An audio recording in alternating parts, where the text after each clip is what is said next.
नमस्कार, मैं प्रांशु राठौर और आप देख रहे हैं नेक्स्ट 9 न्यूज। यूपी में इन दिनों काफी ज्यादा सियासत तेज है। जल्द ही यूपी में नगर निकाय चुनाव होंगे और ये नगर निकाय चुनाव लिटमस टेस्ट की तरह माने जा रहे हैं।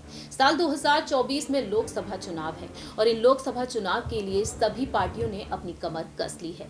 ऐसे में देखा जाए तो यहाँ पर सियासी गलियारों में हलचल काफी तेज हो चुकी है, क्योंकि यहाँ पर अब तमाम विपक्षी दल एक दूसरे पर निशाना साध रहे हैं और भारतीय जनता पार्टी तो पहले से ही विपक्षी दलों के निशाने पर है ही।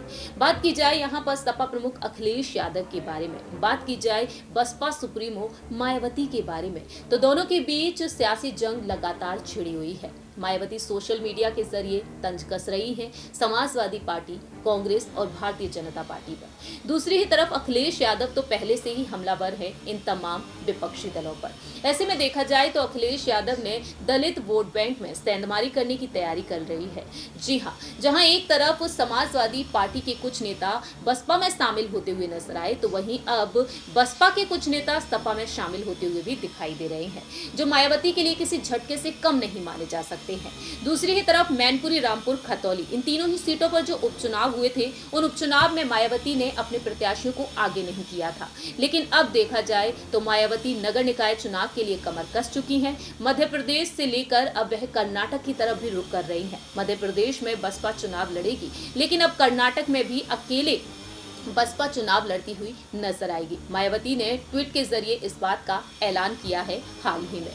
दूसरी ही तरफ देखा जाए तो यहाँ पर सवाल ये खड़े होते हैं कि दलित वोट बैंक को साधने में जिस तरीके से कामयाब हुए अखिलेश यादव, डिंपल यादव मैनपुरी में, क्योंकि मैनपुरी से सांसद हैं डिंपल यादव, नेताजी की विरासत को वह बखूबी संभाल रही हैं। ऐसे में देखा जाए इन दलित वोट बैंक को साधने के लिए मायावती एक बार फिर से कोशिश करती हुई नजर आएंगी और राजनीतिक मुद्दों को ध्यान में रखते हुए जो गठबंधन की आशंकाएं बार बार जताई जा रही है, ओपी राजभर जो बार बार कहते हैं कि समझौता कर लेना चाहिए, मायावती और अखिलेश को अब गठबंधन एक बार फिर से कर लेना चाहिए, तो इन्हीं राजनीतिक मुद्दों को ध्यान में रखते हुए मायावती कहीं ना कहीं एक बड़ी पहल कर सकती हैं। संपर्क करने की कोशिश कहीं ना कहीं डिंपल यादव से की जा सकती है। लेकिन दूसरी ही तरफ देखा जाए तो यहाँ पर राजनीतिक मुद्दों को देखते हुए मायावती पीछे हटती हुई भी नजर आएंगी समाजवादी पार्टी से।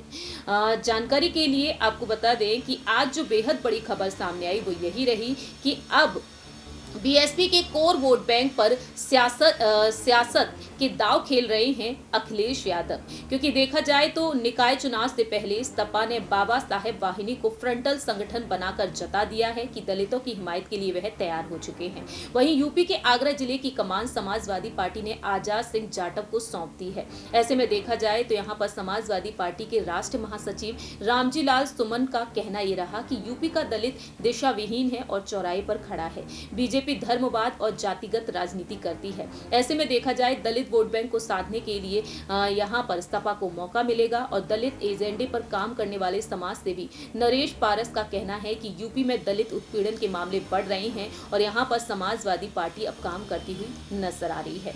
ऐसे में यहाँ पर देखा जाए आजाद सिंह जो पूर्व बसपाई हैं, अब उन्हें जिम्मेदारी दे दी गई है। बहन जी तो चुप हैं और पार्टी की गलत नीतियों के चलते 2 साल पहले बीएसपी से उन्होंने नाता तोड़ा था। कुल मिलाकर देखा जाए तो मायावती की मुश्किलें बढ़ने वाली हैं और इन्हीं मुश्किलों को देखते हुए कहीं ना कहीं यहाँ पर डिंपल यादव से चर्चा की जा सकती है। ये आशंकाएं जताई जा रही हैं, हालांकि इस बात की पुष्टि नहीं करता है नेक्स्ट 9 न्यूज।